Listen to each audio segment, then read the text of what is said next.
Yeah, absolutely. And I talked to the manager about that, and the mayor was talking about it also.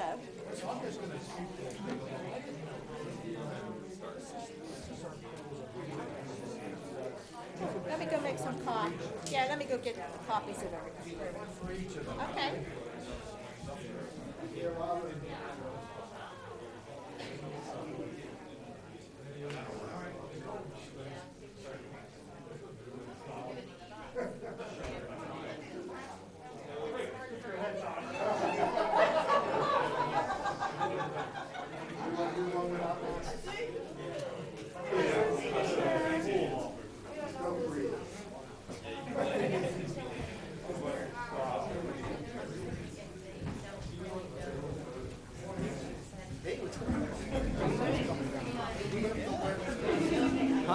If you get far away from it, not mandatory.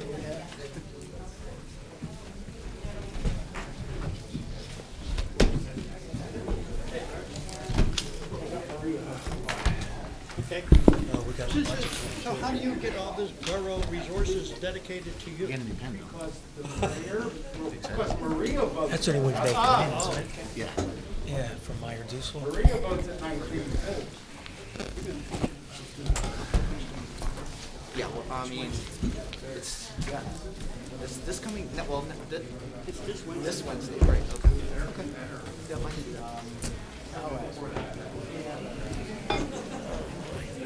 Vince?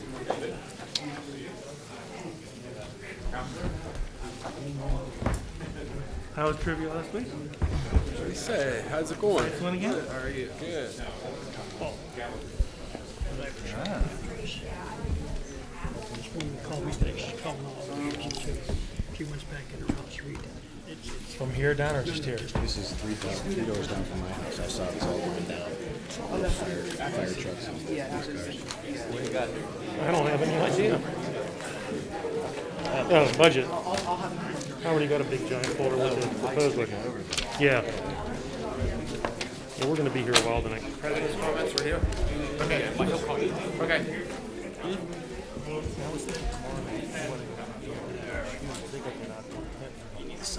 We got heaters and stuff in it, you know?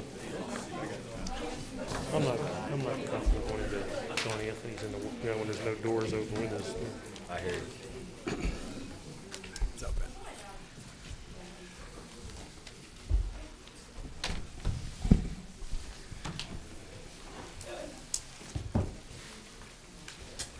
Good evening. We're going to begin the council meeting for Monday, November 9th, 2020. If you would stand so we can recite the Pledge of Allegiance and a moment of silence.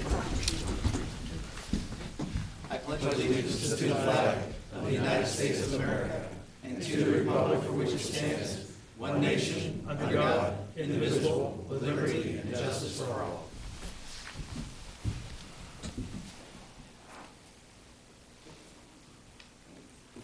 Thank you. Mr. Thomas, roll call, please. Mr. Delaney, Here. Mr. Dern, Present. Mr. Doyle, Here. Mr. Hadley, Here. Mr. Odom, Present. Mr. Pastor, Here. Mr. Vento, Here. Mayor Schlegel. here. We have a quorum. Thank you, sir. Motion to approve the treasurer's report for the month of September. So moved. Seconded. We have a motion by Mr. Doyle, second by Mr. Dern. All those in favor? Aye. Opposed? Motion carries. Motion to approve the expenses for the month of October. So moved. Motion by Mr. Doyle, Seconded. second by Mr. Dern. Mr. Thomas, if you would, please. Certainly. Payables from the general fund requiring council approval, $204,531.61. Street Improvement Fund, payables requiring council approval, $223,377.71. Debt service payments from the Street Improvement Fund, $13,400.71. Fire Fund, payables requiring council approval, $9,714.52. Debt service payments, Fire Fund, $4,481.25. Liquid Fuels Fund, payables requiring council approval, $205,067.61. Debt service fund, debt service payments, $256,023.61. Capital improvement fund, payables requiring council approval, $51,527.92.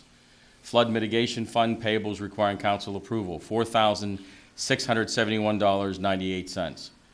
Emergency medical services fund, payables requiring council approval, $406,411.75. 2019 bond fund, payables requiring council approval, $155,294.14. Purchasing card direct vendor payments for public service, $168,108.20. Miscellaneous borough purchases of $312.73 for total payables to be approved of $1,702,923.80. Thank you, sir. Having received a motion and a second, would you approve the expenses for the month of October? All those in favor? Aye. Opposed? Motion carries. Motion to approve the October 14th council meeting minutes. So moved. I'll second. Motion by Mr. Dern, second by Mr. Vento. All those in favor? Aye. Opposed? Motion carries. Recognition of achievements in the community. Mayor Slagle, I see we have a number of guests here this evening. Yes, we do, and they're all going to be recognized. One of the things in this difficult and unprecedented year, we've had several of our student athletes and the teams do exceptional. They excelled this year. And I've spent the last week, ladies and gentlemen, writing proclamations. And that's the fun part of this job. So first, I'd like to have the Lady Mustangs soccer team come up with their coach, please. If you would stand there at the podium. Come on, ladies.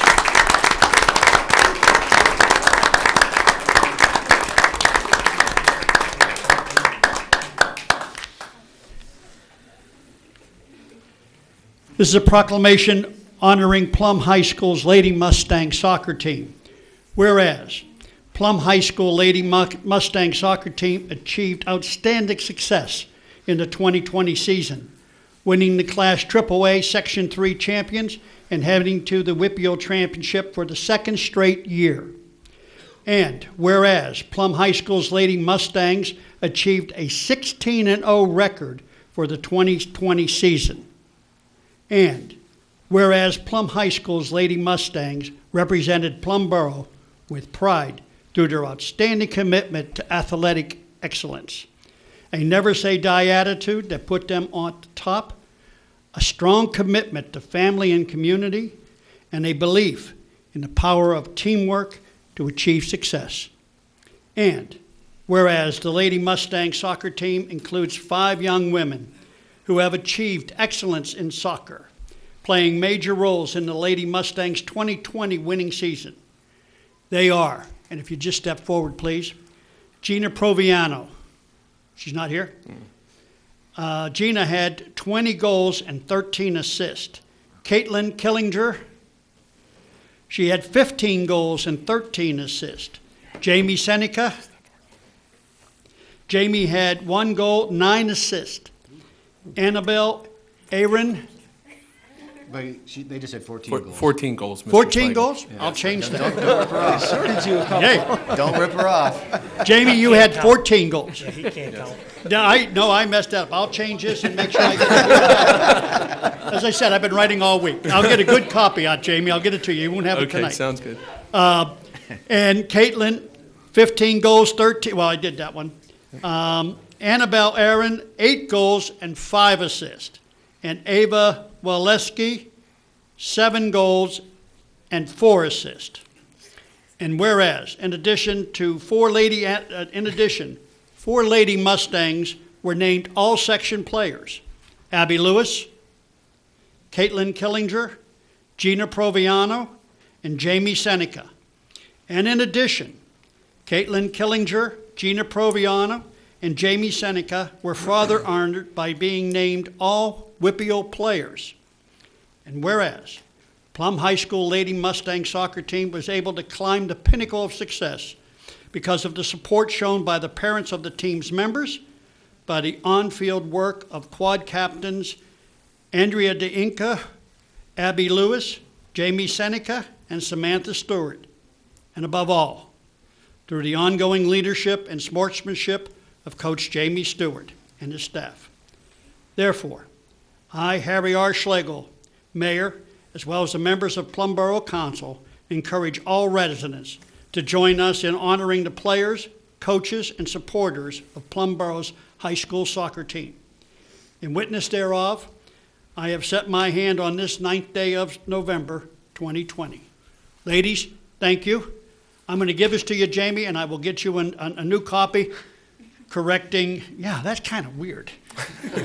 One goal. I said 1. Yeah, she had 14 because I was going down the list. Ladies, thank you. You've made us all proud. Who are the other ladies with you? Thank you, Mr. Schlegel. We greatly appreciate that. It was an outstanding year for us. Yes. Unfortunately, on Saturday, we came up just a little bit short in the Whitfield final against a good Mars team, but the ladies fought all the way to the end.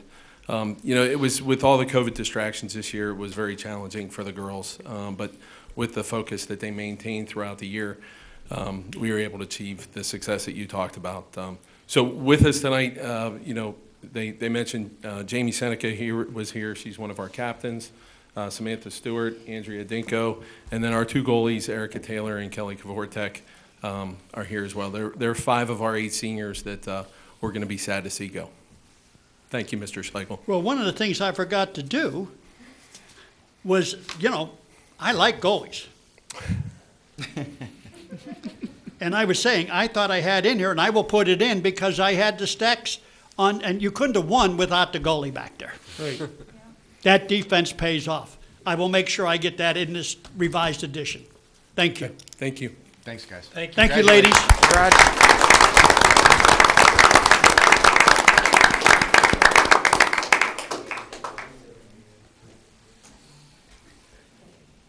Okay, the next thing, I've known this, I shouldn't say known, I've been aware of this young man for several years. And Darius, Dee Dee, quit hiding, get up here. I first met Darius many years ago when he was much smaller, and he participated in the Elks skills soccer shoot and won that and went to the state. So here he is now at 17 years of age. Darius, and you go by DD, correct? DD Flowers is a senior at Plum Boro High School and a member of the Mustang soccer team. And whereas DD is the team captain and a leader on and off the field. And whereas this season he led the Mustangs to a 13-2 season in the Section 4 AAA championship for the 2nd consecutive year. And whereas this season, DD contributed to the Mustangs' success with 13 goals and 7 assists. Furthermore, he set an example through his hard work, dedication, and sportsmanship for the team to emulate. And whereas in addition to his accomplishments with the Mustangs, DD was named to the Whitfield Section 4 AAA Finest 15. Furthermore, because of his talent, he earned a position on the All-State team. DD has accomplished all this while being a great role model for those young adults who emulate him and aspire to a similar level of athleticism. And now, therefore, I, Harry R. Schlegel, and the members of Plum Boro Council encourage all to join us in proudly celebrating DD's accomplishments and inspiring an example of a commitment to excellence. In witness, I've set my hand this 9th day of November, 2020. DD?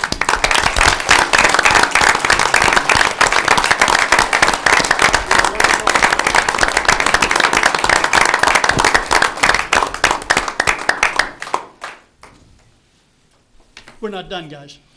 Keep going. We gave you 45 minutes. Oh, thanks. Not 1 minute longer.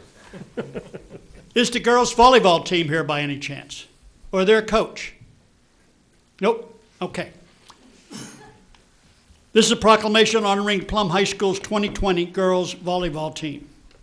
Whereas the hard work, dedication, sportsmanship, talent, and exceptional team chemistry of the 2020 Plum Boro High School girls' volleyball team has enabled these student athletes to have another undefeated 14-0 season to earn a berth in the WPIAL playoffs. And whereas winning the 2020 Class AAA Section 1 brought honor to Plum Boro School District, and their families. Whereas the Lady Mustangs volleyball team includes several young women who have achieved excellence by being named to first team all section. Michaela Jackson, Magnan Bologna, and Julia Vargo. And whereas Samantha Glatz and Danica Sasko were named to the second team all section. In addition, Jen Taylor was named to the third team all section. And whereas head coach Kelsey Bonk and assistant coach Rachel Satiria, team member parents, faculty, and student body of Plum High School were integral in guiding the team to victory through their unwavering support. And now therefore I, Harry R. Schlegel, Mayor, and the members of Plum Boro Council do hereby recognize and heartily congratulate the 2020 Lady Mustang volleyball team on its outstanding accomplishment of an undefeated season. On this 9th day of November, I, Harry R. Schlegel, have hereunto set my hand. And congratulations, ladies. And I'll make sure this gets up to the school.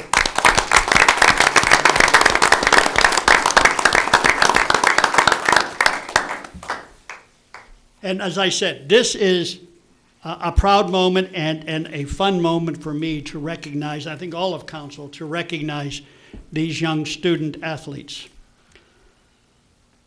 Plum Boro boys soccer team, are you here? Yes. Come on up, guys. Raph.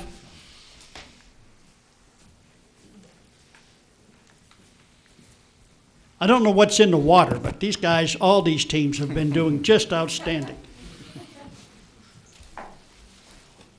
Whereas the hard work, dedication, sportsmanship, talent, and exceptional team chemistry of the 2020 Plum High School Mustang soccer team has enabled these student athletes to have a 13-2 winning season and earn the title of Section 4 AAA champions for the second consecutive year and make the playoffs 5 years in a row.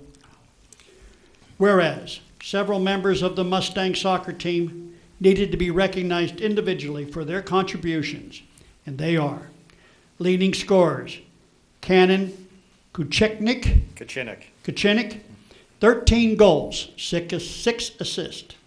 D.D. Flowers, 13 goals, 7 assists. A.J. Coma, 10 goals, 6 assists.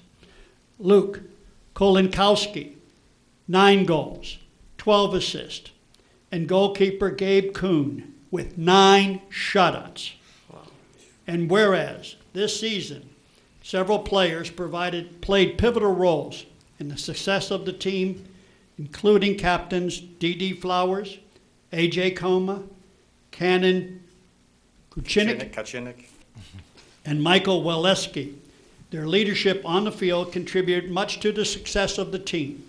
Furthermore, D.D. Flowers was named to the All-State team in Section 4 AAA Finest 15. Luke Kolinkowski, A.J. Coma, and Gabe Kuhn were named to the Section 4 AAA Finest 15. And whereas a successful team must have coaches who were willing to put forth the time, effort, and hard work necessary to develop a winning team, and head coach Raphael? Yeah, we'll go with that. We'll go with that. Kolinkowski, JV assistant coach Greg Pittman, and assistants Rick Neese and Sean Gillia have consistently done that. Thank you, gentlemen. And whereas the support of the parents, the faculty, and student body of Plum High School were also integral in guiding this team to their advancement to the playoffs through their unwavering support. Now, therefore, I, Harry R. Schlegel, Mayor, and the members of Plum Boro Council encourage all residents to join us in honoring the players, coaches, and supporters of Plum Boro's high school soccer team. In witness thereof, I have set my hand on this 9th day of November, 2020. Gentlemen, that was an outstanding accomplishment on your part.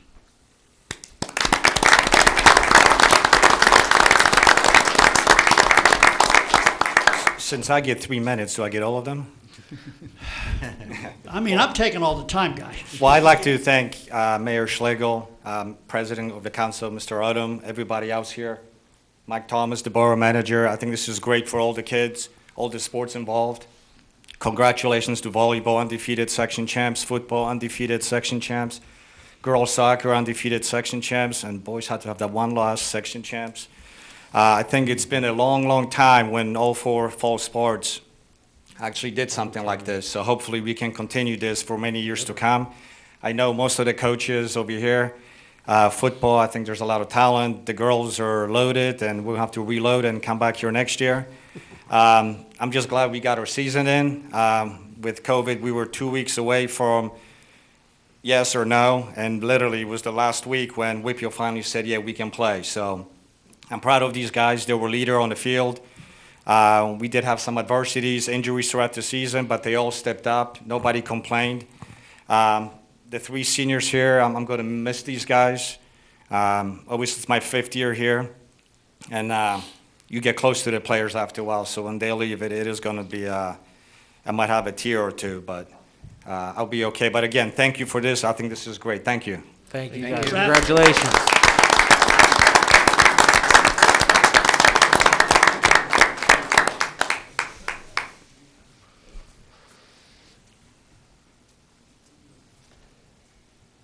I assume these guys back there are football. Come on up, guys.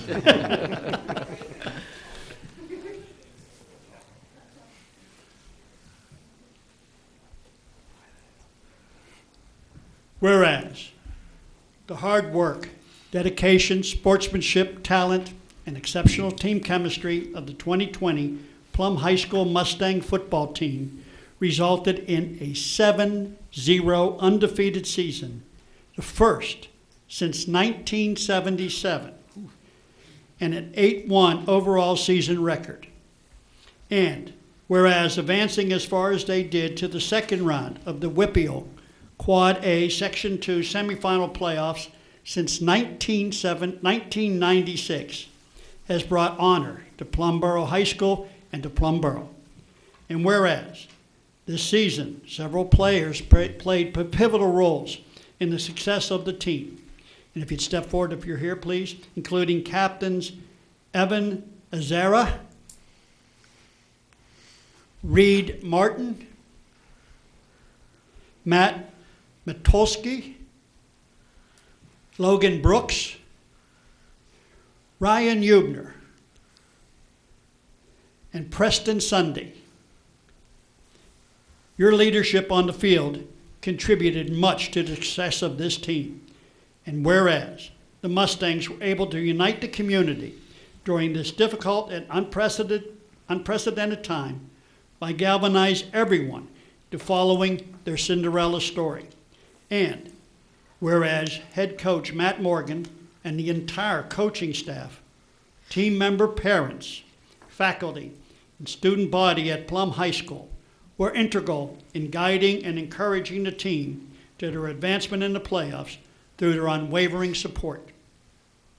Now, therefore, I, Harry R. Schlegel, and the entire Borough Council do hereby recognize and commend the Plum High School Mustangs football team on your outstanding accomplishments this year.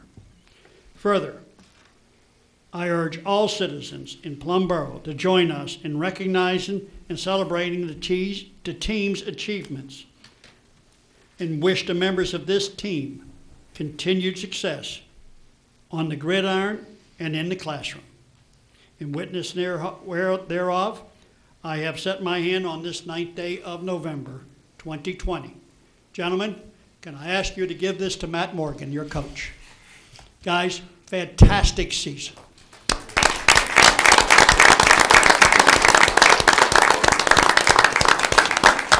Real quick, I have one thing to say. My name is Kyle Klein. I'm the running backs coach at Plum High School. Matt Morgan's at the all-conference banquet right now, figuring out who's going to be all-conference. I'm hoping every kid here gets the award. We'd like to thank you, Mayor. I'd like to thank the whole council for having us here. We had a great season. We appreciate everybody in the community coming out to all the games, even with the COVID. We had a great fan base. We had kids down in the midget fields cheering for us on a big screen. It really means a lot to us, and we played with that emotion every single week. To the rest of the sports teams, it was awesome following along with you guys. We were cheering for you guys all the way. We look forward to future success, and we have to thank all of you once again. Thanks. You know, I live behind the high school, and I would listen to the band if I opened our door. And I would listen to the band, and I would hear the cheer, so I knew you guys scored. I didn't know what was happening, but I knew you were ahead. Thank you, guys. That was an exciting season. So I've got a quick question for the coach and the players. I was watching the McKeesport game with my two boys. You guys know them, Nicholas and Noah. And when one of you intercepted the ball at the very end of the game, the two boys went crazy and jumped up and down on my couch so hard that it now has a permanent dip in it. So I need to know who's going to replace my couch. I don't know if we can replace that one for you, but one thing we do look forward to is the future. Seeing your boys play, seeing anybody's boys play. We look forward to the future of Plum football, and there's only great things coming. So thank you once again. Thanks. Thank you. Thanks, guys.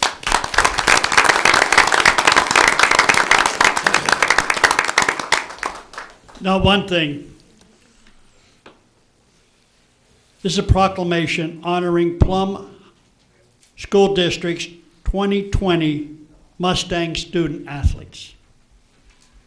Whereas, high school sports teaches players about commitment, teamwork, sportsmanship, and leadership, skills that prepare students for a future beyond high school. And whereas, athletic participation is an important element in the quality of a well-rounded high school education, and athletics has always played a key role in forging the bonds between teammates, the student body, and generated pride throughout Plum Boro.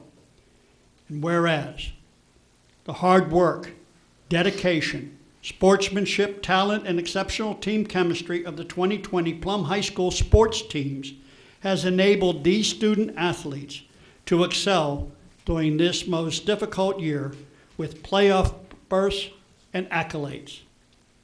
And now therefore be it proclaimed that I, Harry R. Schlegel, Mayor, and the entire Plum Borough Council do hereby proclaim Wednesday, November 18th, as a day to honor the 2020 student athletes of the Plum Borough School District for their accomplishments, and we ask all the students, teachers, school staff, and residents of Plum Borough to wear purple that day to show their support of these young athletes. Done this day, this 9th day of November, 2020.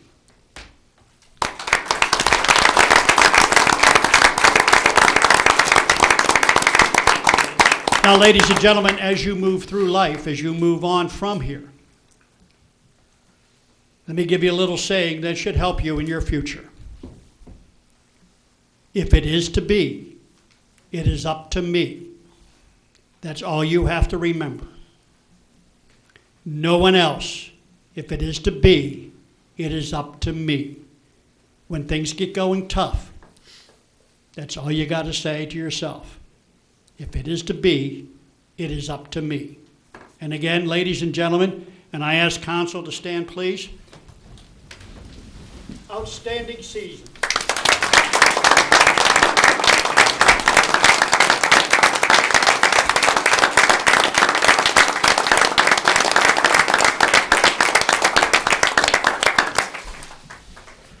And Mr. President, that's all I have for now. Hey, thank you, Mr. Mayor. Fantastic. Great to see our young folks achieving so many things. You want to tell them they can leave? Yes, and you certainly aren't compelled to stay around. Go home and do your homework. Yeah, go do your homework. Or any other excuse. You're not going to hurt our feelings by walking out the door. Yeah. No. Thank you so much for attending. Great job. Thank Great you, guys. job. Congratulations. Congratulations. Good night. Okay, moving on with our agenda, civic announcements.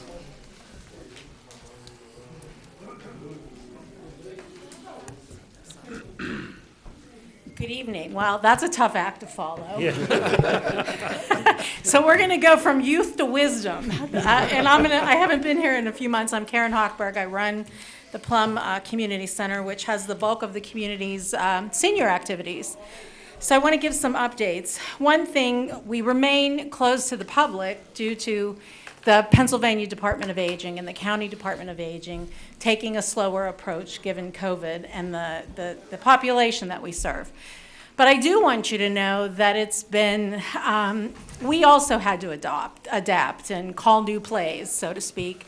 So we have continued, obviously, with our volunteers and staff to do Meals on Wheels, and we are following all CDC guidelines for sanitization. We've upgraded all kinds of hands-free soap dispensers and all the things that we're going to need when we do open, and put protocols in place for when we open to keep the center clean.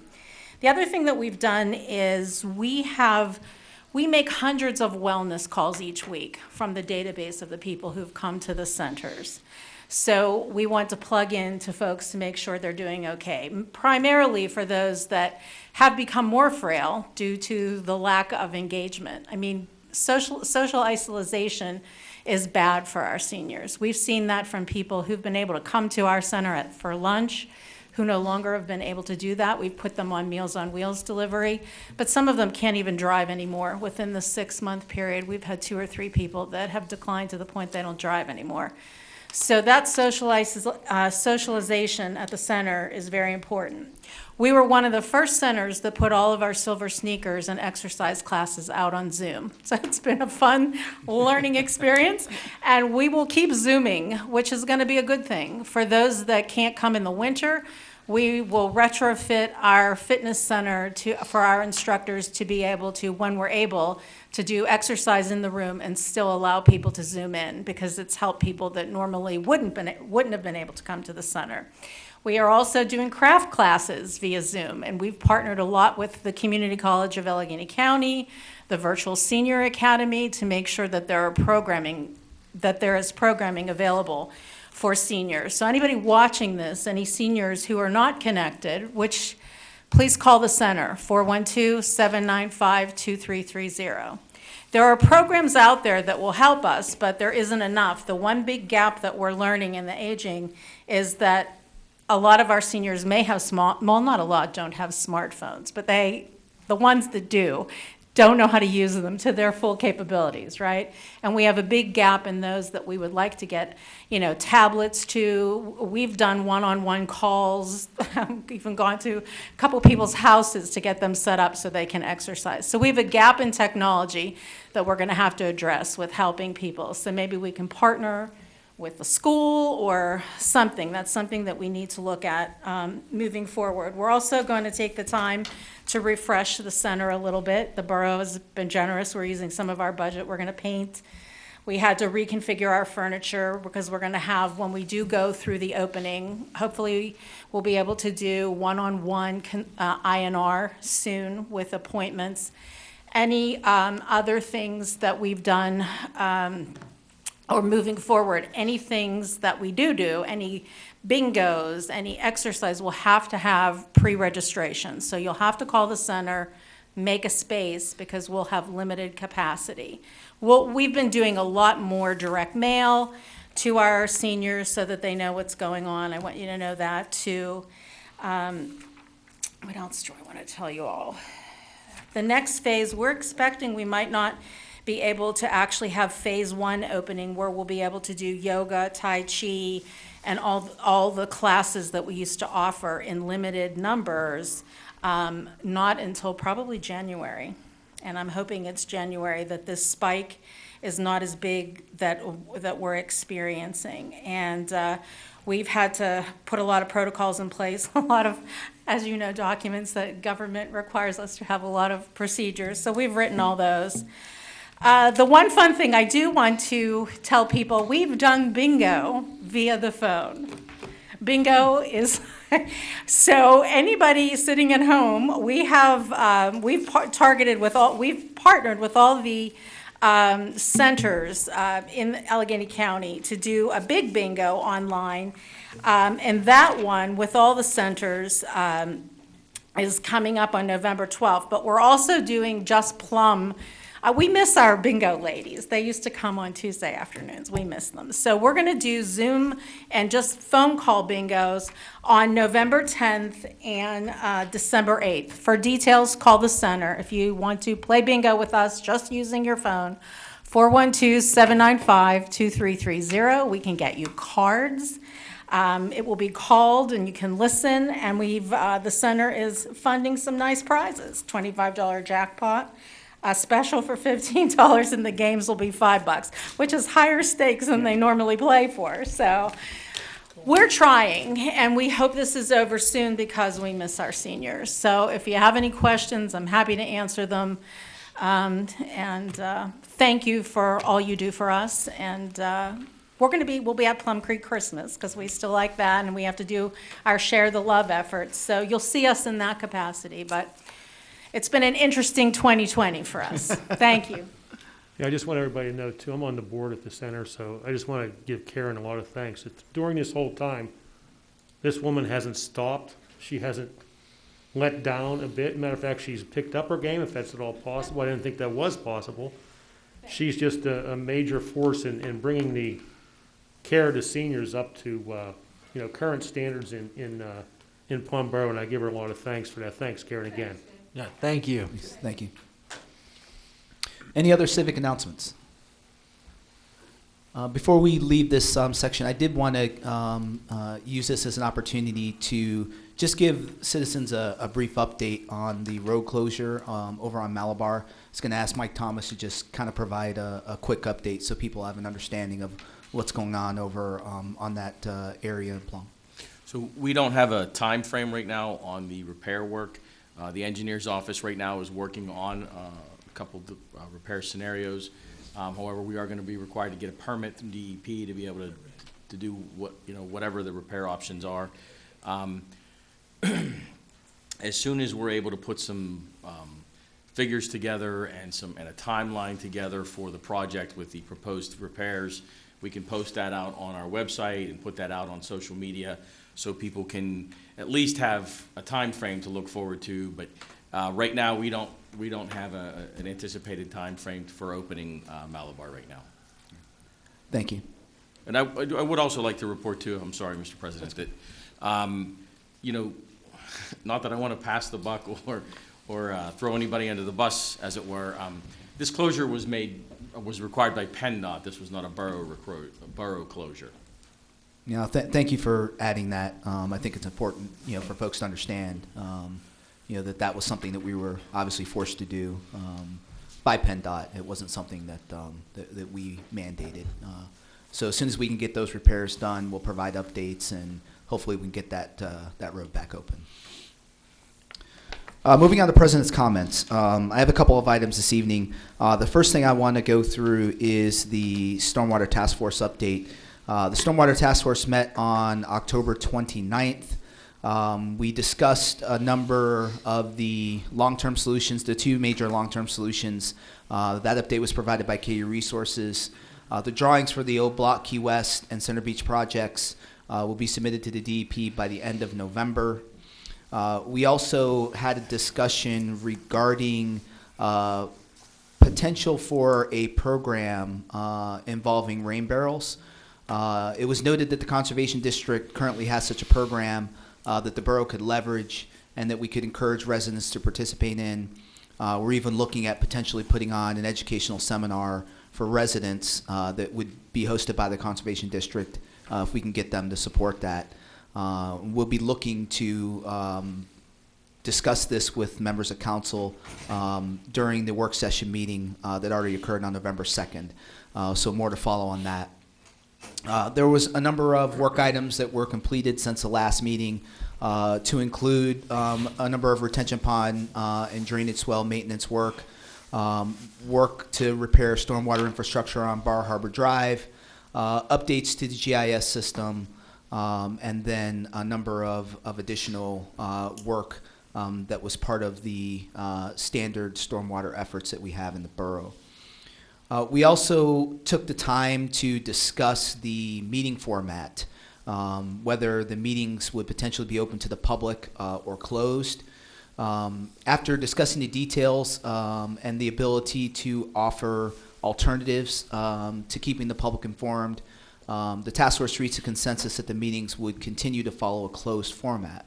However, it was the overwhelming feeling of the task force members that in lieu of the closed meeting format, that there should be additional public forums similar to the public meeting that was held this year on September 12th, and that those should be held on a more frequent basis.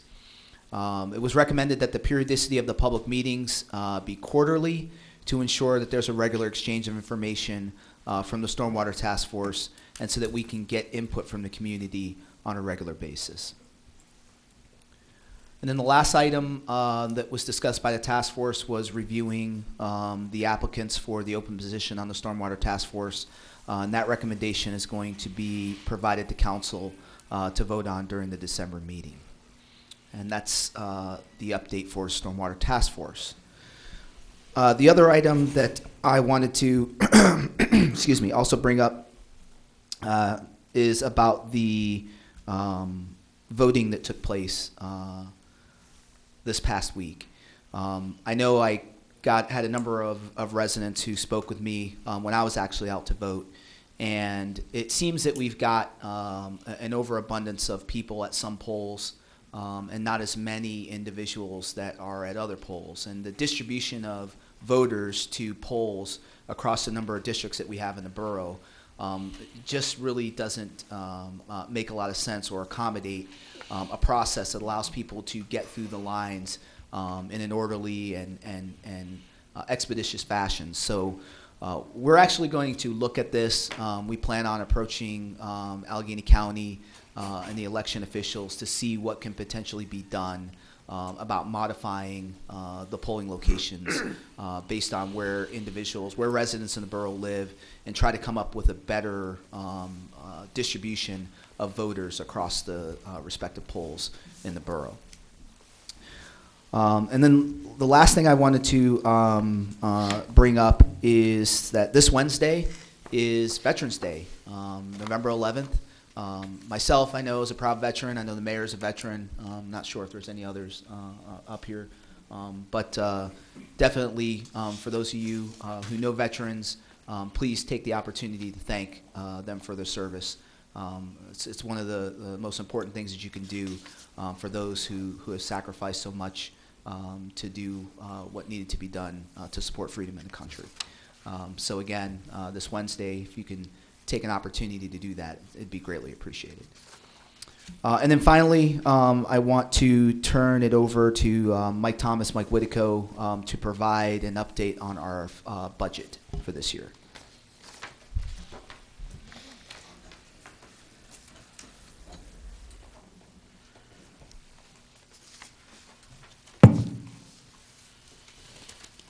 Evening.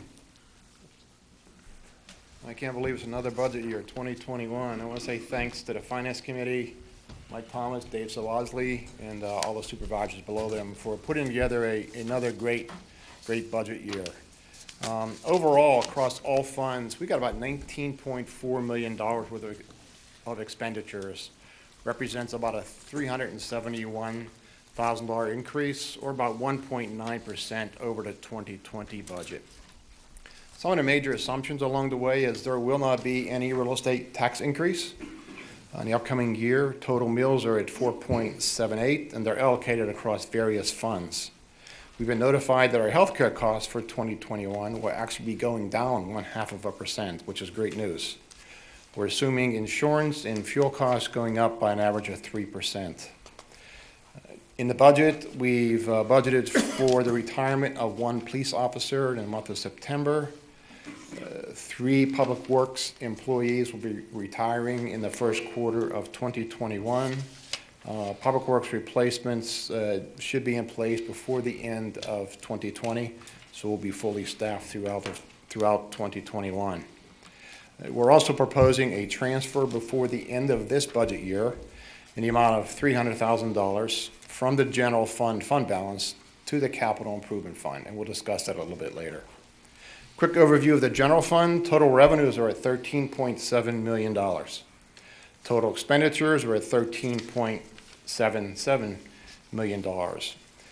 Annual deficit is around $71,000. Even though it's a deficit, deficits tie in directly to compensated absences for the retirement of the policemen and 3 public works employees. A few years ago, council assigned fund balance dollars specifically for this purpose. So it truly is a balanced budget. 83% of our revenues come from 3 sources: real estate taxes, 32%, income taxes, local enabling taxes, 34%, and sanitation fees, 17%. 76% of the expenditures in the general fund also come from 3 departments.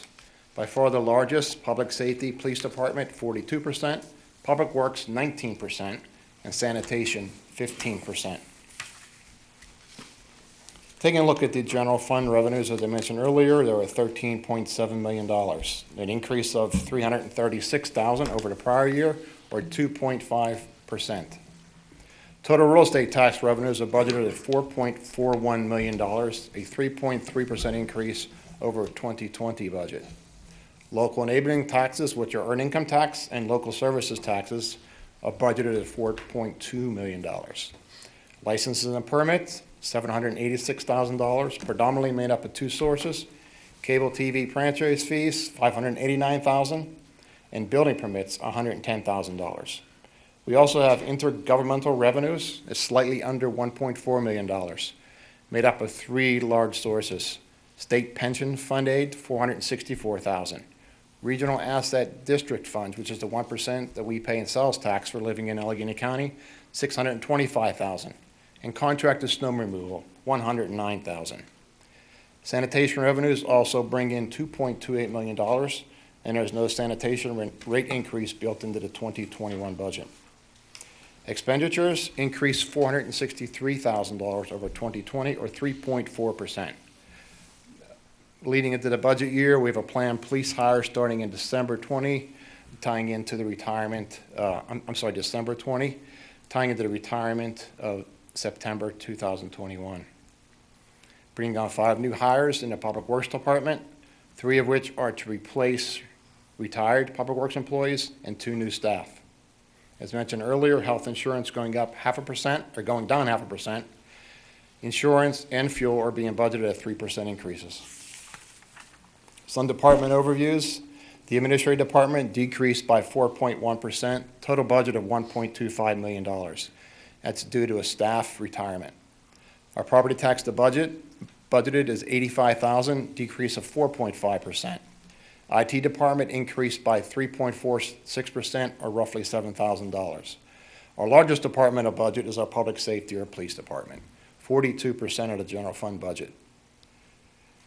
Total of $5.72 million, which represents a 10.4% increase. Police salaries increased by $24,000 in next year's budget. Police admin salaries increased by $127,000, directly correlating to the creation of the assistant chief police position during 2020. Our MMO, which is a required pension requirement for our uniformed police, increased by $312,000. Not much we can do about that. It's something that we're required to do. Community development increased by 1%. Sanitation costs increased by $9,000 during 2021. Our current contract with Republic Services runs out. We'll be going out to bid for a new sanitation contract, and we're budgeting for no increase in that contract during 2021. Our Public Works admin group budget only went up by $6,000, mainly employee related. Public Works, or our road crew department, increased by almost 16%, or $162,000, mainly tying into the increase in staff of 2 Public Works employees. Winter maintenance, great news. Salt products, we're saving $121,000 next year. We've got a great stockpile going into 2021, so we're able to reduce that by over 1,000 tons. We just placed an order for 5,000 tons to be received before the end of this budget year. Public Works maintenance decreased by about $50,000, or 11.6%. A lot of that is due to the decrease in fuel costs. So we save fuel across all the departments that are touched by fuel purchases. Recreation Department, Recreation Department decreased by 10%, or roughly $49,000. There was a slight increase in community support. It's only about $7,000 or 2.9%. Some of the larger expense items in that department is a community center stipend, $70,000. Library stipend, $95,620. Summerfest, $25,000, and Winterfest, $14,000. Going into the other funds that we have, the fire fund revenues are approximately $750,000, predominantly made up of two revenue sources: real estate tax revenues, $595,000, and foreign fire insurance proceeds, which are $140,000. Those $140,000 go back directly to our 4 fire departments, split evenly. Main expenditures under a fire fund: loan bond payments include interest, $177,000. Municipal contributions to our local voluntary fire departments, $166,000. Under street improvement, real estate taxes to support the projects are $765,000. Expenditures this year, or in 2021, are approximately $876,000. We'll be using fund balance, very favorable fund balance in street improvement of $111,000 to balance the budget. Road construction, $150,000. Bond principal and interest payments, $230,000. And we also allocate our public works department not only to the general fund, but also to the flood mitigation and street improvement fund. The street improvement fund allocation is about $359,000 for 2021. Flood mitigation, that's defeat, it was enacted a few years ago. Revenues generated under that fund are $710,000. Expenditures budgeted for 2021 are $935,000. We'll be using $225,000 of fund balance that we've generated over the years under that fund. Public Works labor-related and fringe benefits allocation, $444,000. Materials and supplies, $190,000. And contractor stormwater projects, which are yet to be identified, but we'd like to earmark funds out of there to support that, $150,000. We also support our EMS fund out of the real estate taxes of approximately $500,000. Of which $405,000, which you approved today in the accounts payable motion on a yearly basis, goes to the EMS as their stipend. We also pay for 3 capital leases that they've incurred, totaling $56,000, and there's also a transfer to the debt service fund for their building for $15,000. Debt service fund, it truly is a debt service fund. Real estate tax revenues, $649,000. Transfer from other funds, $30,000. Expenditures are about $680,000, all tied into bond and interest payments. Capital Improvement Fund, something that we created approximately 5 years ago to separate the capital improvements that we used to pay out of the general fund. Estimated fund balance at the end of 2020 is going to be about $720,000. That includes the $300,000 that we're proposing to be transferred before the end of this current budget year. Real estate tax revenues associated with this fund are $563,000. Hopefully we're receiving a grant for Renton Park next year, soon to be around $80,000, and we're selling some older equipment with proceeds to be about $15,000. Expenditures are about $1.16 million out of this fund, of which a lot of this used to come out of the general fund. So we're now separating costs, separating funds. It's become a lot more easy to track what's going on within the borough budget itself. We have existing capital lease purchase agreements of $437,000. New capital lease purchase agreements in this budget of $121,000 for 3 police vehicles, a Ford Explorer, JLG lift, a wood chipper, Bobcat excavator, and a Ford F-150. There's also $20,000 earmarked for the Plum Creek Park dugouts at Fields 7 and 8. We're also going to be doing some of that work before the end of 2020. We had some issues with the general fund and capital improvement fund budget in 2021. We were able to accomplish some of those in 2020. So we looked at a lot of the expenditures very closely to balance this 2021 presentation. So we moved some costs back to 2020. 2020 is going to be a good year. Under Logan's Ferry Park, basketball court rehab, $20,000. Phase 1, $259,000. That was a 2020 project that was not completed, so that's moving into 2021. Renton Park, Phase 1, $114,000. Same thing, originally budgeted for completion in 2020, moving to 2021. and Phase 2 is budgeted at $164,000. Again, we're proposing transferring $300,000 from the general fund balance for the end of this year into the capital improvement fund. And lastly, the state liquid fuels fund, estimating that we're going to have about $768,000 received from the state out of our state gas sales tax. That's down from $851,000 in 2020. The expenditures for 2021 all pertain to the annual road surfacing project, $750,000. So if you take the amount from earlier of $150,000, we're earmarking about $900,000 for road paving next year. That's it. Any questions? Questions for Mike? No, I don't have any questions. I would just like to say one thing. I'd just like to commend Mr. Whitico, Mr. Thomas, the staff, the department heads, everybody involved in this process. I mean, what can I say? I mean, all these guys do is continue to run surpluses. Balanced budgets, we're not raising taxes, so very well done. Thank you. Yeah, especially this year. Thanks. Thanks for working hard. Thank you. Okay, moving on to citizen comments on agenda items. We have one gentleman who had signed up under agenda items, but it is more appropriately, it is not an agenda item, it should be on a non-agenda item. So Okay, there we'll is no hold it. one signed up for agenda items. We'll hold it till then. That takes us to council actions. On behalf of the Planning and Economic Development Committee, Mr. Vento. Thank you, Mr. Odom.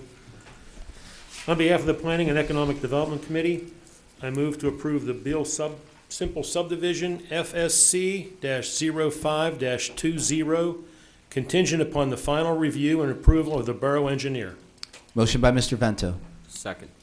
Second by Mr. Hadley. All those in favor? Aye. Opposed? Motion carries. Also, on behalf of the committee, I move to approve the Matassa Lot Line Revision FSC-06-20, contingent upon the final review and approval of the borough engineer. Motion by Mr. Vento. Seconded. Second by Mr. Dern. All those in favor? Aye. Opposed? Motion carries. Also, on behalf of the committee, I move to approve awarding the Garlow Emergency Storm Sewer Project to W.A. Petrakis in the amount of $136,700. Motion by Mr. Vento. Second. Second by Mr. Pastor. All those in favor? Aye. Opposed? Motion carries. On behalf of the committee, I move to approve awarding the bid for demolition of unsafe structures to the low bidder, Letterman Excavating LLC, in the amount of $22,400. Motion by Mr. Vento. Seconded. Second by Mr. Dern. All those in favor? Aye. Opposed? Motion carries. On behalf of the committee, I move to accept the Fidel Subdivision Number 3, FSC-07-20 as complete. Motion by Mr. Vento. Seconded. Second by Mr. Dern. All those in favor? Aye. Opposed? Motion carries. Lastly, on behalf of the committee, I move to adopt Resolution Number 888-20, approving the acquisition of vacant property known as Lot and Block 1096-M-210 in accordance with the borough's comprehensive plan. Motion by Mr. Vento. Second. Second by Mr. Doyle. All those in favor? Aye. Opposed? Motion carries. That's all I have. Thank you. Thank you, Mr. Vento. On behalf of the Personnel Management Committee, Mr. Hadley. Thank you, Mr. President. On behalf of the Personnel and Management Committee, I move to make an offer of conditional hire to Ramin Fashandi as a Class 2 employee in the Public Works Department. I'll second. Motion by Mr. Hadley, second by Mr. Vento. All those in favor? Aye. Opposed? Motion carries. On behalf of the Personnel and Management Committee, I move to make an offer of conditional hire to Gary Harris as a Class 2 employee in the Public Works Department. I'll second that motion. Motion by Mr. Hadley, second by Mr. Vento. All those in favor? Aye. Opposed? Motion carries. On behalf of the Personnel and Management Committee, I move to make an offer of conditional hire to Kyle McLevy as a Class 2 employee in the Public Works Department. I'll second that. Motion by Mr. Hadley, second by Mr. Dern. All those in favor? Aye. Opposed? Motion carries. On behalf of the Personnel and Management Committee, I make an offer of conditional hire to Nick Sabetta as a Class 2 employee in the Public Works Department. I'll second that one also. Motion by Mr. Hadley, second by Mr. Dern. All those in favor? Aye. Opposed? Motion carries. On behalf of the Personnel and Management Committee, I move to make an offer of conditional hire to Jim Yumnitsky Jr. as a Class 2 employee in the Public Works Department. I'll second that one also. Motion by Mr. Hadley, second by Mr. Dern. All those in favor? Aye. Opposed? Motion carries.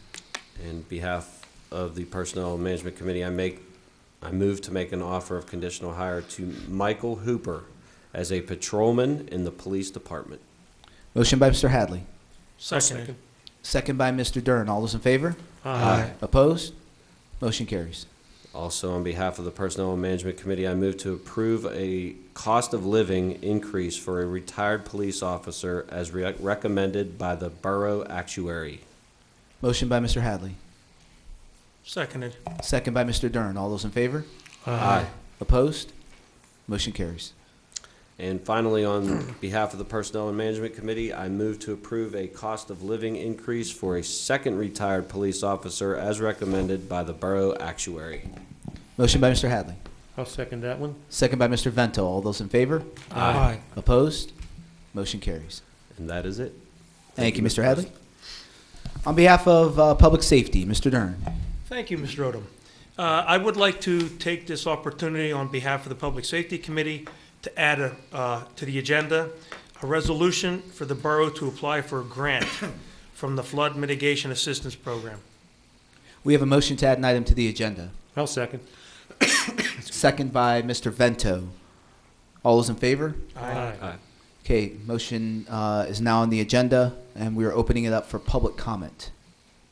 Would anyone like to open dialogue on or comment on this particular agenda item?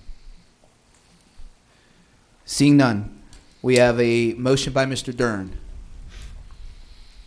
I'll second. second by Mr. Doyle. All those in favor? Oh, I'm Aye. sorry, you have to read the motion. Yeah, you can say as presented. He didn't read. He did read the read motion. it. Yeah, you got to read the motion. Yeah.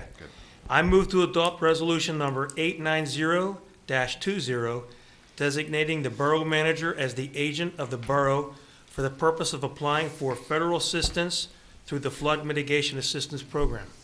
We have a motion by Mr. Dern, I'll second. second by Mr. Vento. All those in favor? Aye. Opposed? Motion carries. That's all I have, sir. Thank you. Thank you, Mr. Dern. On behalf of Parks and Recreation Committee, Mr. Delaney. Thank you, Mr. President.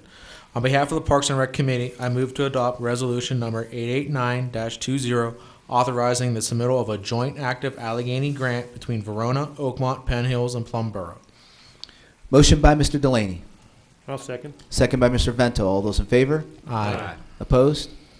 Motion carries. That's it, Mr. President. Thank you, Mr. Delaney. On behalf of the Finance Committee, Mr. Doyle. Thank you, Mr. Odom.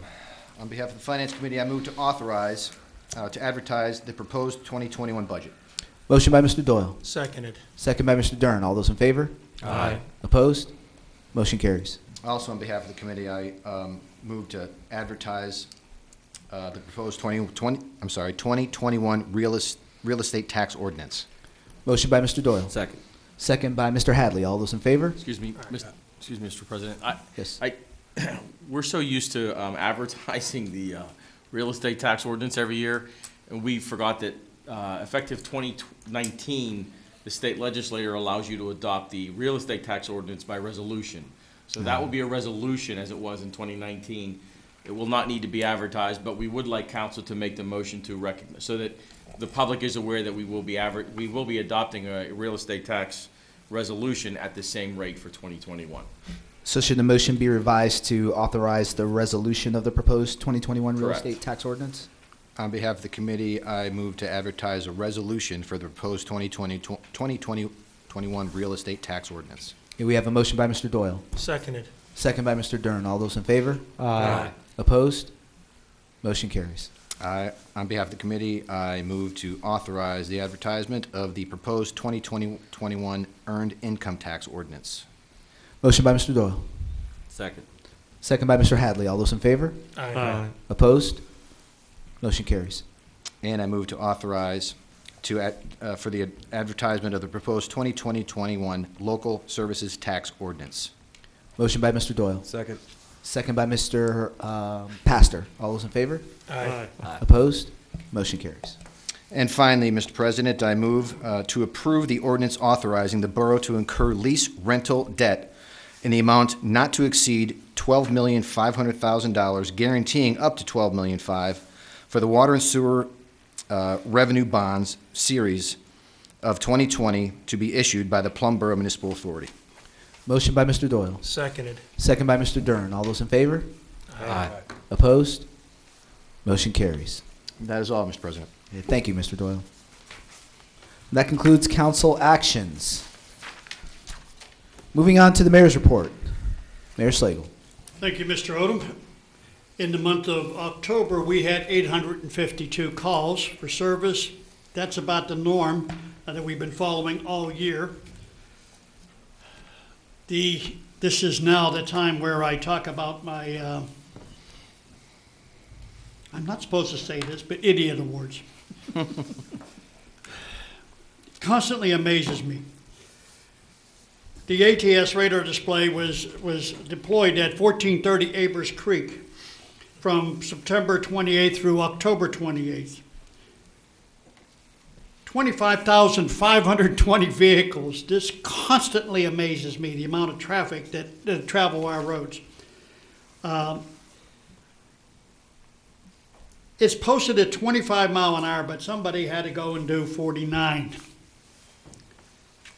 Why? You got stops? I don't know. The radar's display sign was deployed at 750 Pearson Run for a period of 1 month, September through October. Pearson Run is not a decent road. 39,378 vehicles. And some idiot did 72 mile an hour. That is not a good road to do that on, and I don't know where the county police, because most of that goes through the park. Pine Valley Drive, for the month from October 3rd through November 2nd, 34,532 vehicles. Now that's a 25 mile an hour speed limit, 57 mile an hour. 3820 Logan's Ferry Road for September, October. 21,980 vehicles. And the highest speed wasn't too bad, 47 mile an hour. With the ongoing construction at Unity Center Road, this is a bright spot. We put that radar display in Garland on Allegheny Avenue. And as you know, a lot of traffic has been detoured through Garlow. In a 10-day period, anybody want to guess? 17,951 vehicles took that shortcut. That's one way. Fortunately, the highest speed was 38 mile an hour. Not too bad. Now we're going to be putting that radar display to bed for the winter, but I do encourage you, please, bear in mind there is a lot of traffic on our roads. The weather's going to be getting bad, and there's no need. Leave 10 minutes early, 15 minutes early, and you'll get there in time without the speeding. And the last thing I have, or two things, I've been making comments for the last 3 years that all the borough functions, the weather has been ideal because I've been in charge of weather. In the last 4 days, and tomorrow is excellent. Council is taking over on Wednesday. So blame them. And finally, tomorrow is the next great holiday for our country. It is the Marine Corps birthday. Oh, boy. That's from a Navy guy. I just want to say happy birthday, Marines. Semper Fi. Hoorah. Hey, can I make one comment or ask a question? Your speed thing that you put out, does it work at night? Yes, it does. If you could, I don't know if it's possible without when you're going to take it off the road for good, but I live on Unity Center Road, and you're right, the traffic is almost null and void, which is a nice plus. But it does seem that every night around 10 o'clock, some lunatic or multiple, depending on the night. There's always the same one because I'm a motorcycle rider, so I can hear this same bike, the same pipes. I don't have to get up and look. I know it's the same guy. He pulls into the bar across the street, not the bar's fault. Shortly after, he doesn't stay there long, he pulls out and he either goes towards Unity or he comes the other way, going, towards Monroeville. But this guy must be doing 100 mile an hour by the time he gets out of, not even earshot, out of sight. And I just wondered if it might be viable to put something like that out so we can catch this guy. I mean, you're probably going to save his life in the not too distant future, or somebody else he might hit. So just an example, a suggestion. If not now, I would suggest do it again this spring. Well, what I'll do is, if he's that blatant and it's at 10 o'clock at night, and it's... Almost every night. Okay. Almost every night. Then I'll ask the chief tomorrow to have the sector car, just sit down the road. just sit down the road for him and wait for him to come. I'm sure they'll hear him before they see him. Thank you, Yeah, Dave. thank you. The reason we put the radar display to bed is it kills the batteries in the winter. And it's also, although we just hired 5 new drivers, they like to hit those things with plows. Right. The other thing, we have not been able to do this. We only get front end shots, as you can see up there. I'm hoping that there are some improvements to the AGS where we can get the rear view as you leave to get your license plate. Right. But right now, we only get the front shot. And I will take care of that tomorrow morning, David. Appreciate it. Thank you. Oh, and the other thing, one final thing. Senator Brewster, I think this whole entire community, the council certainly wants to thank him. I asked him to apply for a grant to help mitigate some stormwater problems we're having coming from Leechburg Road, going through backyards and going out onto Shear Road. And Senator Brewster, I asked Representative DeLuca, never heard back from him. But Senator Brewster got us that grant. So we're going to be able to correct those stormwater issues that are affecting 5 or 6 homes, and it's flooding them up there off of Leechburg Road going down to Shear. So Senator Brewster, and I've already sent him a thank you letter on this. That's all I have, sir. Great, thank you, Mayor. Moving on to committee reports, the Intergovernmental Cooperative Committee with the Plum School District. I still haven't received any information on when we're going to meet next, so we'll wait until we get notification from those who participate on the school board. With that, we'll go on to the Finance Committee. Mr. Doyle. Thank you, Mr. Odom. General fund highlights for the month of October 2020. The borough recognized revenues totaling $713,337 and incurred expenditures in the amount of $868,823. Regarding the revenues to date, we have received $3,945,000 in current year real estate tax revenues, and this represents 97% of the adopted budget. During the month of October, the borough received $157,000 under earned income tax, and we are currently at 81% of that budget. A total of $179,000 was received against the sanitation current line, and it is currently at 82% of the budget. Overall, revenues continue to trend slightly above budget. Regarding the expenditures through the month of October, the borough has expended 78% of the budget, or $10,382,000. From a departmental standpoint, we continue to have no current budget concerns, and overall expenditures are tracking below budget. And as you all saw from council motions this evening, the finance director and borough manager met with the department heads to review the 2021 budget submissions. The finance committee meeting was held on November 5th to go over all them in preparation for the proposed budget presentation to council, which you all saw tonight. After analyzing next year's cash flow position, it is estimated that the borough's tax anticipation note for 2021 will be $1.5 million. That is a very significant thing, considering cash flow is strong. We normally take out a $3 million TAN, so we're cutting that in half, and we're not even going to need all that. It's just there as a safety net. So that's really good news. And that's the end of my report. Hey, thank you, Mr. Doyle. Roads, equipment, and grounds, Mr. Pastor. Thank you, Mr. Odom. Project updates for last month. The Jane Street, Garlow Boulevard Emergency Stormwater Project is scheduled to start next week. As Mr. Vento mentioned before, W.A. Petrakis will be the contractor. We've already had the pre-construction meeting with them, and they will be notifying residents affected by the project. The East Oakmont Stormwater Project is to begin also on November 16th. A. Liberoni will be the contractor for this project, and a pre-construction meeting was held during the last week in October. The Holiday Park Phase 1 Stormwater Project is underway. So far, 4 of the 9 areas have been completed. Everything seems to be going as planned. Malabar Drive is now closed due to failing metal culvert that was identified in PennDOT's yearly inspection report. And road maintenance updates for last month.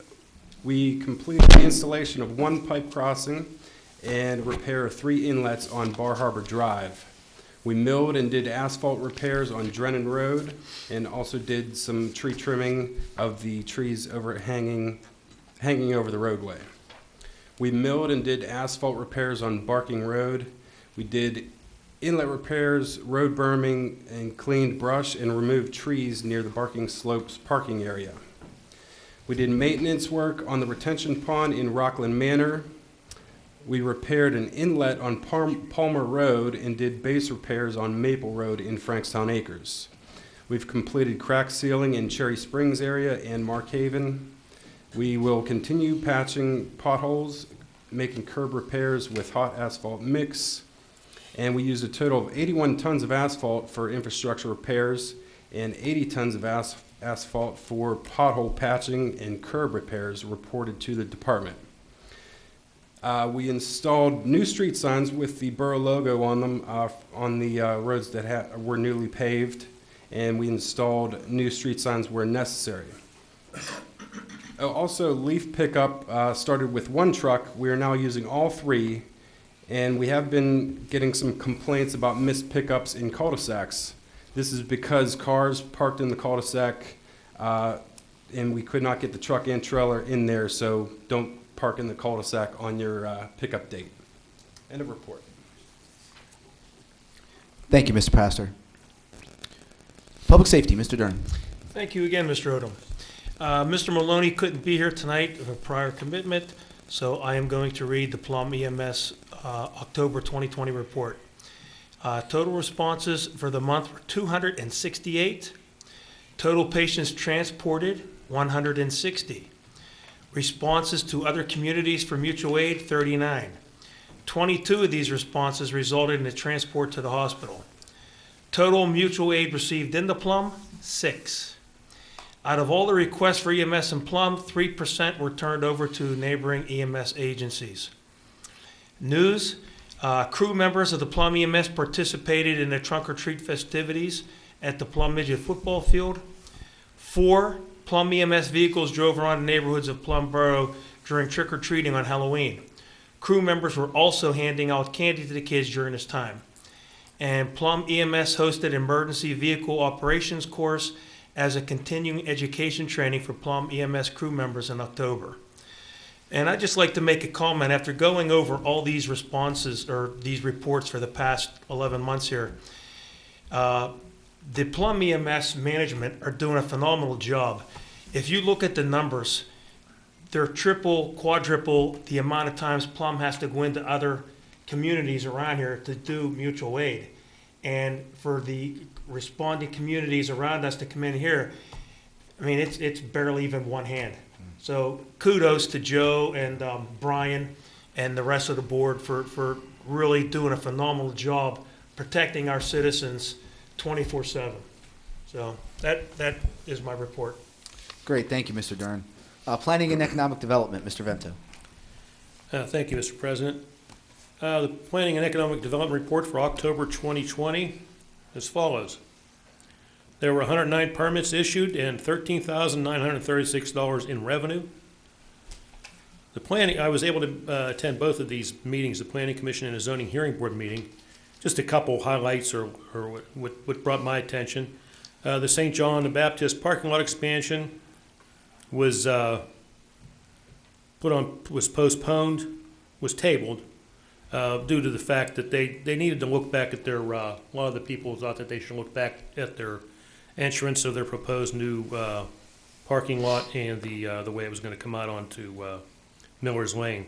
That's a problem there because it's such a small, people come up that hill a little quick. And I'm a member of St. John's, and they really, there's been a couple near misses or even a couple accidents I've understood. But you just try and make it a little safer for everybody that goes in and out of the church. In the zoning hearing board, also the developer at Oakmont Heights for the Planning Commission, submitted an application to revise the existing PRD for the Phase 3 of the development. The change will decrease the number of units being built. The application was accepted as complete.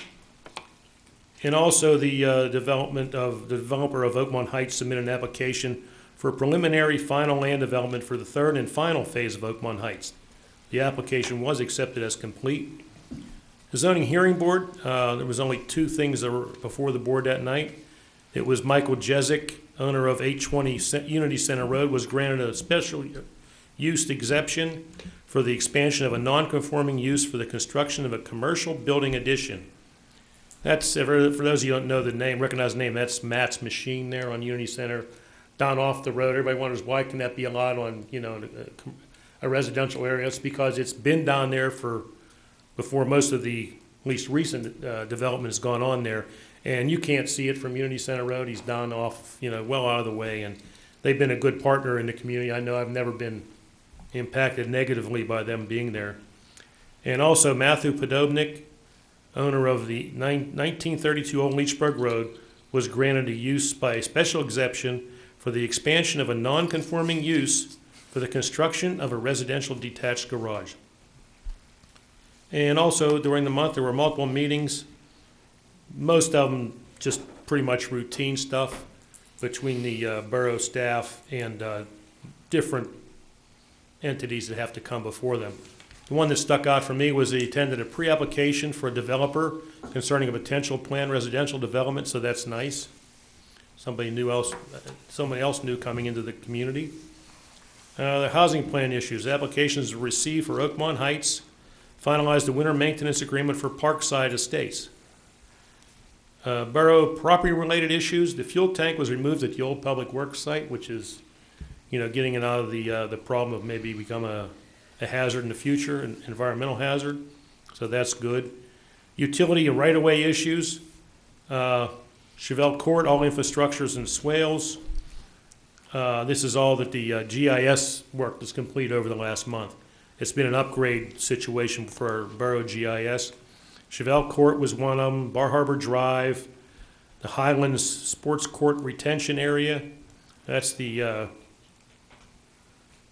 I guess that's Highlands Plan, if I'm not mistaken. Yes. Dave? Yeah, they built a sport court down behind the pavilion. Okay. Parkside Estates Culvert. It's a creek that goes behind Chevelle Court, park in the back of Parkside and Beals. Utility road. It was clogged and Parkside Development cleared the debris and it was field verified that it's cleared now. A new 2019 imagery base map will be uploaded soon along with a parcel line update. Working with the data editor to show easements on the map. We're continually making that GIS easier to use and more things are included in it, so just about anybody can find what they need to now in that application, so that's really nice. And also there's some emails back and forth regarding Oakmont Heights location of the fire hydrants. I asked Dave to explain that for us. Yeah, with any land development, we like to work with our public safety people. So we reached out to the fire department just about where those hydrants were located in Phase 3, and we did get a recommendation that we'll pass on to the Planning Commission on November 30th. Okay, it's just a simple movement, no big deal, just because of the... No. Okay. One thing I did forget to mention before, there was also a conference call for the FEMA Go program, which is a grant program that was brought last minute by me, I believe last month. And Mr. Sabosley and others helped him, I'm sure, get at least the phone call in to get the initial, you have to let that letter in, if I'm not mistaken. Dave, if you want to explain that a little more. Yeah, the borough submitted a letter of interest on the 2 projects that have been approved by council. So Sam Prokopic in my office is heading that up with KU Resources. and working to get a grant application submitted by next Wednesday. Yeah, it's kind of last minute, but everybody's doing a really good job of getting it in, so we don't, at least, just because they get the application doesn't mean they're going to get the money automatically, but it's a large pool of money that was brought to my attention, and hopefully we can get some back on it, so that'd be great. There's some software issue updates. The Excel software updates, they're kind of boring, so I'm not going to mess with them. And I don't know what I'm talking about at all there, so excuse me. Miscellaneous items. Received notification that the borough received a grant, also of approximately $85,000, through the Southwest Pennsylvania Commission, the SPC, for Sync Up program, which is the traffic light grant. I believe it's the 286 project. Yeah, it's actually a timing grant, so there are 5 intersections that will sync up to one GPS timer that'll help move the traffic through the corridor a little quicker. It's just, might be just me, I don't know, but why does it cost $85,000 to change a program? Well, it doesn't exist right now. Oh, okay, there's no. Right, so the total cost of the program is it's a little bit over $100,000. In the 2021 budget that Mr. Whittico presented, there are funds for a local match, but we were lucky enough to get 85% of that funded through the SPC. Terrific, good job. That's all I have, thank you. Thank you, Mr. Vento.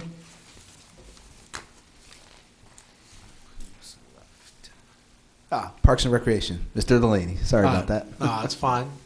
Thank you, Mr. President. Not much going on in Parks and Rec. We did some minor repairs at the fencing at Larry Mills Park that had some vandalism done to it. We cleared an area down at the trailhead for the Allegheny Land Trust near Barking Slopes. There's possibly a pavilion going in there with picnic benches. We're working on some estimating for some new fencing down at Plum Creek Park. The biggest thing I wanted to make sure we mention that the Christmas at Plum Creek will be, which is going to be our 5th year, will be Thursday, December 3rd from 5:30 p.m. to 9 p.m. And we'll be having shuttles run from St. John's Church, Amplified Church, and the high school. So please come out and celebrate Christmas with us. We're going to make sure things are socially distanced and follow the proper COVID protocols. And that's about it. Hey, thank you, Mr. Delaney. The Planning Commission will meet on Monday, November 30th, 2020. And now we'll move on to citizen comments on non-agenda items. I believe we did have one individual sign up. We do, Mr. Paulino. Evening, sir. Yes, thank you, guys. Council. You just state your name and address. Oh, Lawrence Polino, 224 Plum Street. And this is Ed Ray. We're from District 19, the polling at the high school. He's the majority inspector, I'm minority. We have 3 of you to vote there, to Maria, the mayor, and the president. So all I'm asking is, because we as the poll at District 19, we've been contacting the Allegheny County Election Bureau. We never went through our District 8 representative, which is Paul Zavarella, but it was a few years ago. I have some papers here for you too, that in Plum Boro on Tuesday we have 19,890 registered voters in Plum Boro. And we got copies for everyone on that. And thank you. What we were doing, all I asked was, I asked Maria, I asked the mayor, and I asked the president. A few years ago, you used to be able to log on the website, and there was, where you matched the district, there was streets there. Because our district, our poll at 19, there's 6 of us. We're gonna go to the county with this information to what we have to get these numbers. District 19 had 2,072 registered voters. District 1 has 1,828. But that's 3,900 voters there. So all we want to try to do is get the voters to be able to not have to be with these big delays, because I've been doing this for quite a while at doing the districts there, and back in 16 and this year it was just a nightmare. It was lucky we had good weather. And then Ed and his wife is the judge of elections there, and they split the poll. The 2 of them took all the time to split that from A to O, and we were having P to Z, and Harry finally chipped in, because we were going outside trying to split the, vote to come through for this line here for A to O and this line here to P to Z. I can't believe there's not that many people from P to Z on there, so we're gonna have to try to change that from maybe L to Z. But all I'm asking is that that if we could get those addresses for you, or just to let you, to notify you as us as poll workers, we're going to the county on this, and I wanted to notify. Remember, you said to come down to the meeting, and this would be good to do that. And I want to really thank you, Harry. That took a lot off of us having to go out there. We were asking some of the voters to ask them to split, because Ed figured out we were putting, just at District 19, we were putting 100 an hour through, and the line didn't even seem like we were doing that, and like the line wasn't getting any smaller, and we're putting 100 an hour through. And if we divide 19,980 by 21, we're talking 950, and that gets that down to about 70 an hour if we have election here. But also, it may be that the county might have to put 2 more polls in too, and that's going to fall on us. But whatever you guys are doing, I really appreciate what you said earlier for us, President Odom. And it's a win-win for the voters. It's a win-win for the polling place. And I want to tell you about District 19 poll. 86-year-old, 82-year-old, 77-year-old, 74-year-old, 66-year-old, and a 55-year-old. That's pretty much the way Allegheny County is too. There's 6,000 poll workers in Allegheny County. I forget the number, how many polls, but all I'm asking is, how many? 1325. 1325 polls in that. So, yeah. And it's a disease, right? It's just, Yeah, it's a disease. It'll be a win-win situation for the voters and the you could just look through here and see. If I can interrupt you real quickly. Numbers are, and if there's any questions you guys want to ask any of us, go right ahead. Just as a point of clarification, you're saying this is registered voters. Registered voters, But this is people that actually cast a vote, these numbers No, here, these right? are registered. Oh, this isn't the number that actually showed up to vote on Election Day? I have that number. I don't know. It's probably about 85, 90%, right? The borough did vote. 83%. What was that number? 83%. Okay. Yeah, that's a pretty good Here's the turnout. number. I'll give you that number. I didn't know if you guys wanted that. Oh, we do. 14,171 voted. That's good. Yeah, that's out of 19,000. So Who knows how many we're talking voted by mail. 85%. That's Turnouts excellent. we've had. Yes. Yeah. It's a very good turnout. Yeah, All we right. had I was at poll 4 this time, and my wife and I volunteered. We were usually outside for one of the parties handing out literature, but we heard that there was going to be a lot of people weren't going to come. So we were the young people there, and we're both in our late 60s. So I know what you mean, but it was an adventure. It's the first time I've worked inside. I've always appreciated those people because I know I stand outside all that time, and it's not fun. It's a hard day, but it was. At least it moved faster for me though than it did outside. So I mean, we had a line until noon. I know your guys kept it all day, but ours finally we didn't have an outside line after about noon. But it was, unprecedented for St. John's. We usually get 27 to 30% at the polls, I believe, is a normal for a regular election, and we were in the 80% range too. But imagine how many people voted by mail too. Well, we So do it was know probably- that. We do know that for You do know you have that number? 19. I never got that District 19 had 994 mail-ins. Yeah. We had 997 walk-ups. We had 57 provisionals, which gives us, we sent to the county 2,048 just from District 19. And I didn't think I wanted to give you all those numbers. I have all those other numbers too. I want to hit the county with all this stuff that we have.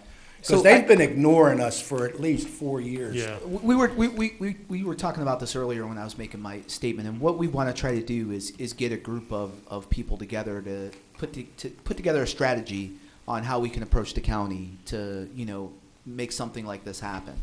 I think we need the knowledge from those who are actually working the polls, like yourself. And then I think we just need, a few people who have watched the process over the last couple of years who can make some, good recommendations on how we can improve it.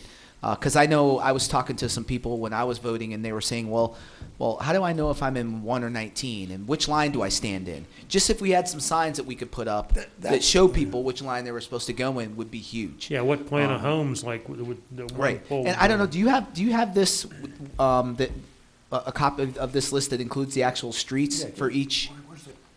Yeah, I have that. I have. Yeah. Yeah, because just looking at the raw numbers there, I'm I mean, you letting can see that things I'm letting need the to be young guy bring reorganized that a up to little you. bit. Got it, thank you, sir. Right. Okay. There's someone on the back, but that's the one thing we had, it was about 5 years ago, or what, I don't even remember the date, but we used to have that paper, just like you have there, but you had all the streets with it, and the borough had that on the website. Right. You used to be able to go to the borough and type in your address and know where you went to vote at, but that came from the county that way too. Right, the So, county, yeah. Everything's changed when they added those 2 polls too. When we went to 20 and 21 poll, we added 2 polls about 5 years ago. These are the addresses of the polling locations. Polling locations. Right, what we need to get is the streets that cover each polling location, so That's we what know. that's what we're here to ask you guys. Right, you guys don't know it Call either. the so- election, call the election board, they'll tell you what. No, they won't They'll send you- answer they'll us. send They you a won't street give us list, anything. They won't even return our calls or. Maybe I can get you a street list, a copy of the street list. Like I Because have we an used old, to- I have an old copy of it, but it Yeah. doesn't include the Yeah, new it plans. doesn't. I have that one It's too. probably like 10 years old. It's probably the same one. you have, Exactly, so, and that's where, yeah. when people would come up and say, I don't know where I vote at, and Right. we would ask, because I'm a fireman in Renton too, so I know the streets, but I don't know where they vote at, but we pretty much sent them in the right direction, I think, because they didn't come back and complain or anything, but, You sent them out to me, thank you. We're reaching out to Paul Zavarella tomorrow. Right. And we're gonna talk to him, Well, we're yeah. gonna devise a plan to see what we can do. well, we're gonna go to Paul too. He Well, was we're 2 gonna- years we're gonna- behind we're me in gonna- high we're school, gonna- so I know We're gonna talk to real him good. first thing tomorrow morning. Yeah. We're gonna devise a plan. Borough staff will probably be involved. We'll see what we can do, and we'll get it moving. Yeah, I appreciate that, because that'll be a win-win for the voters and us poll workers. too. Exactly. 2.5 hour wait. Yeah, and we want to make it easier for people to vote, not harder. So standing in lines Exactly, for hours yeah. is just going to deter people. We don't want that at all. And we had good weather last November. We didn't have real good weather back in 19 when we had the election, and Right. we had a lot of problems then. Thank you. Okay. Yeah, Thank you guys thank you so very much. much. Appreciate it. Thanks, guys. Any other citizen comments on non-agenda items? I don't think anybody else signed up, but anyone who's here and would like to speak, we certainly won't hold you back. Okay, no items for the good of Plum, so that brings us to the last item, which is adjournment. I'll entertain a motion for us to adjourn. I'll make the motion. Motion by Mr. Doyle, second by Mr. Vento. All those in favor? Aye. Opposed? Ladies and gentlemen, we are adjourned. Thank you.